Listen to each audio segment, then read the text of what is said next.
Hey, what's up, everybody? Welcome back to another video. This time is of the SH Figuarts Avengers Endgame War Machine Mark 6. If you already know, if you don't know, whatever it is you may be, I am a big War Machine fan, so this was a must-have for me. So if you're watching this video, just know you already know what you came to get: War Machine pictures. So you can scroll to the end for that. If not, you want to see what this item is actually about, just continue to go through and watch the video and all that jazz.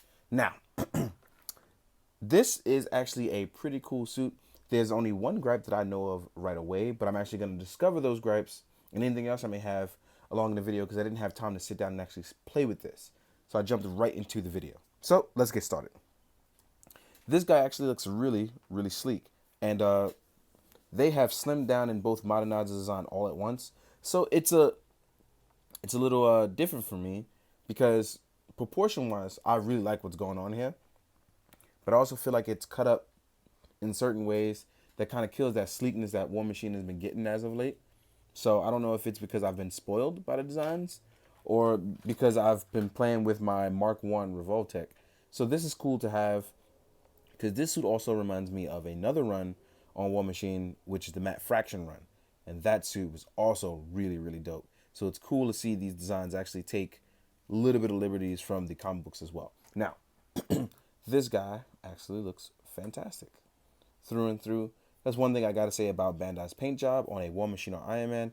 It usually looks utterly fantastic. So let's go. Anyway, let's jump into my favorite part, which is articulation. So let's get to it. Now, our head can look all the way up, and I'm assuming that's because you want to be able to do any sort of flight poses. So flight poses are easily captured. It's not even going to be an issue for you. And those arms. Now, as you can see here, it leaves an ugly gap under the neck. For those of you that don't like that kind of stuff, you just rotate it back down. Voila. Now, that's actually pretty cool that we get a lot of range here and we get a lot of expression, especially because I like the fact that it can go up over the collar because you may, have an issue there, but I do not. I'm glad that it can come over the collar. Those are things that I always kind of worry about. And even under the collar, like this, it looks pretty good.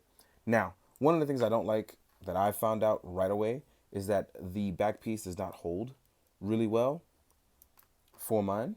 And that's because it's really back heavy and it's just a slide in peg.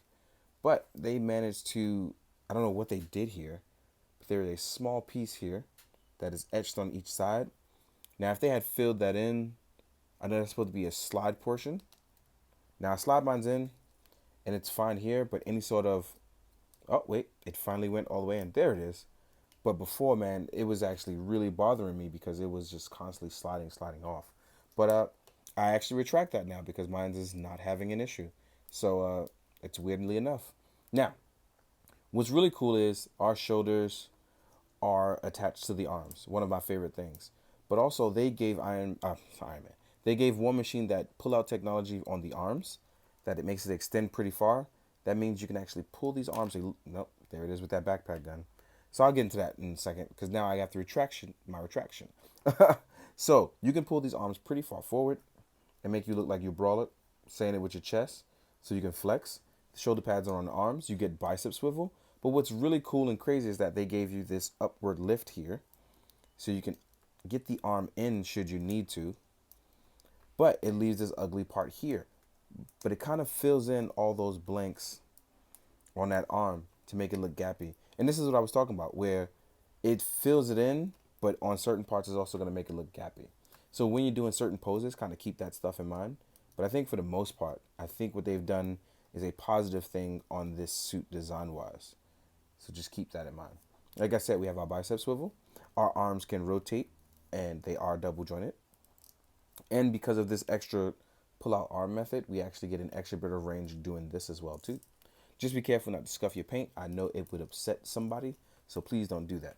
Our waist can tilt side to side, and it can go backwards for flight poses, and forwards for a little bit of ab crunch, but not a whole lot. Then we have our underwaist, which gives you that extra little bit of wiggle room as well too. Again, be careful not to scratch your paint. You do not want that. Then we have the old school drop down method. We have a tiny bit of thigh swivel here. Our legs are double jointed.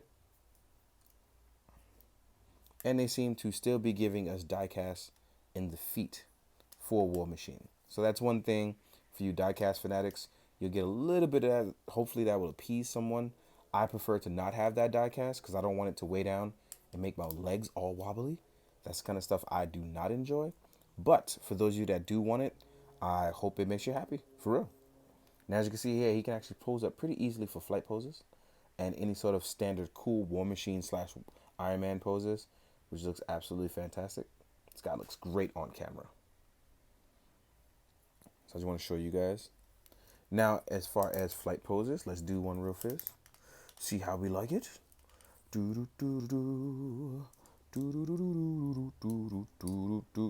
Again, be careful here. Line it up.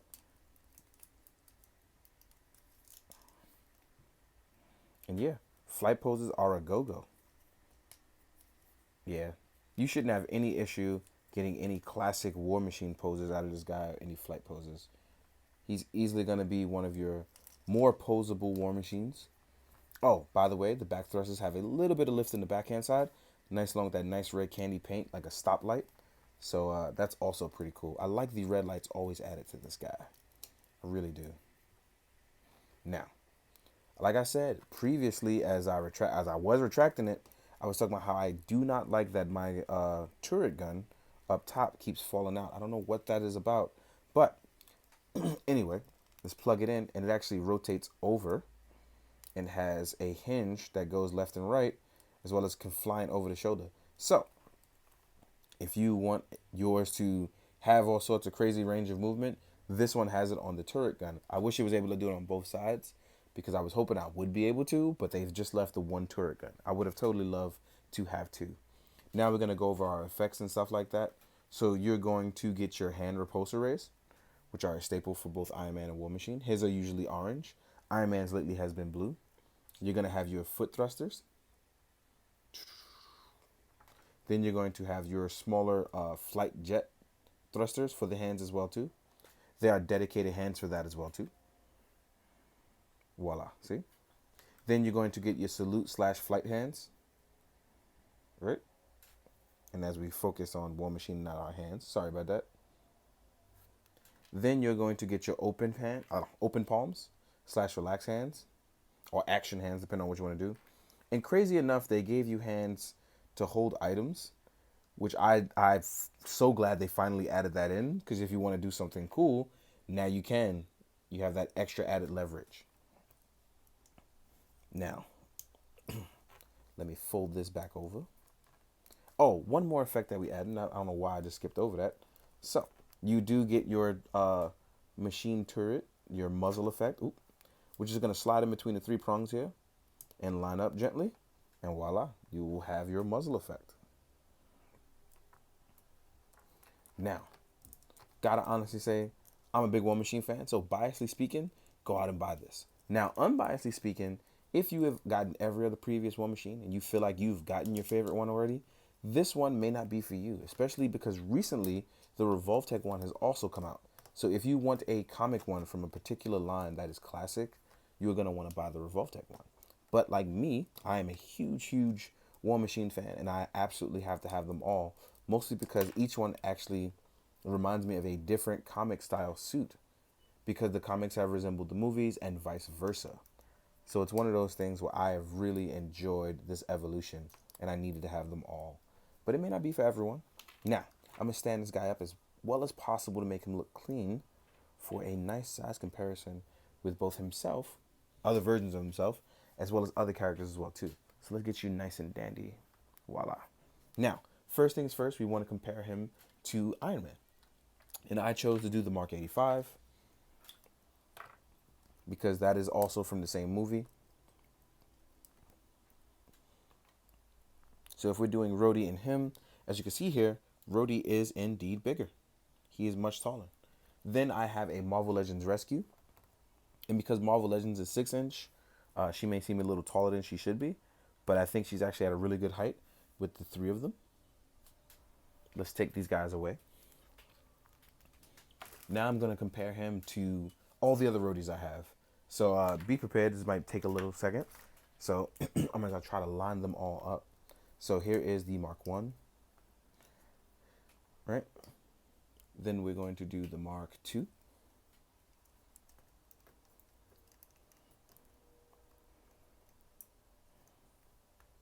Then we have the Iron Patriot,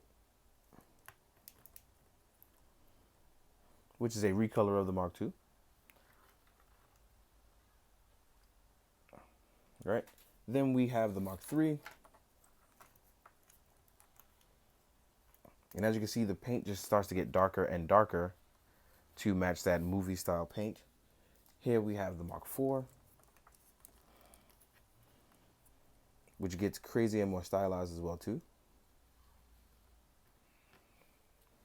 And then we're going to add the Mark VI in the middle. But I am going to add the Revolve Tech here, and then to go back and do the Marvel Legends. So here's the Revolve Tech, who is slightly bigger than these guys, as you can see here. Voila. And then I'm going to add the big old Iron Patriot, also from the Endgame movie, because this is an MCU suit. Right? And as you can see here, he's probably the biggest one out of all of them. And I can't get him to stand because I've gotten a little lazy, so let me not do that. There we go. Voila. And he still stands over these guys. He's actually a little far back, but as you can see, his head is far higher than the rest of these guys. Right? Now let's take all these guys away, and we're going to compare him to some other stuff. So let me move all these war machines. As y'all excuse me for a second. Turrets. Micro missiles. Boom, boom, boom. Don't judge me. I make up songs as I go. Now, we're going to compare him to some other MCU stuff, some other random things as well. One thing I didn't get a chance to add was the black costume that they did the first time. That was the miscolor that they messed up on, and they labeled it 6, as you saw there, because that was from designs that they had before. That didn't really work out. Here we are with the Marvel Legends Build-A-Figure, Smart Hulk. And then here we are with the SHF Smart Hulk. Right? Voila, voila. Then we have a Mythic Legions Orc with a custom head by Oldboy. Then we're going to do an Articulated Icons Ninja. Then we're going to do an SH Figuarts Kamen Rider Kuga.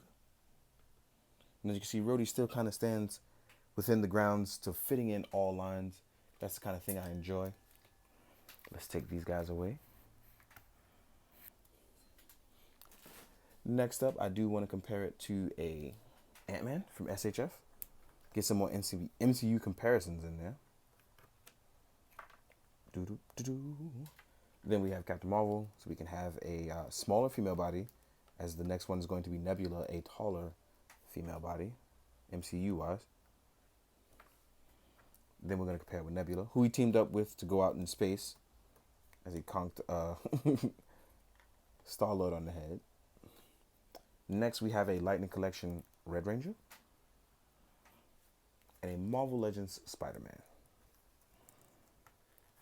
The last thing I want to add to my comparison is Alien vs. Predator, because in my little fan fiction that I've enjoyed with my toys, I usually have War Machine fighting aliens and Predator, because I feel like if it's ever going to be a man for that type of mission, it's going to be Rhodey, you know? So here he is with an alien who is gigantic, and even sticking around in the background can barely fit in the frame. But I kind of like that overwhelming odds feel to it. And then here we are, an AVP Mad Predator. Another guy who can barely fit in the frame, but did, and as you can see size-wise, I think they look great. All in all, I really enjoyed this design in this suit. I feel like I get a lot of cool pictures out of it, especially because the sleek black and nice accents of silver and red work out well for me in my type of photography.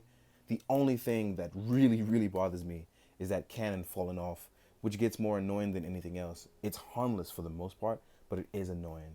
But I have found ways around worse things, and I don't think that's something's gonna stop me from continue buying stuff like that. In the meantime, guys, as always, I hope you enjoyed, and I hope you found it informative. But please, be good, do good, drink your water, guys. Later.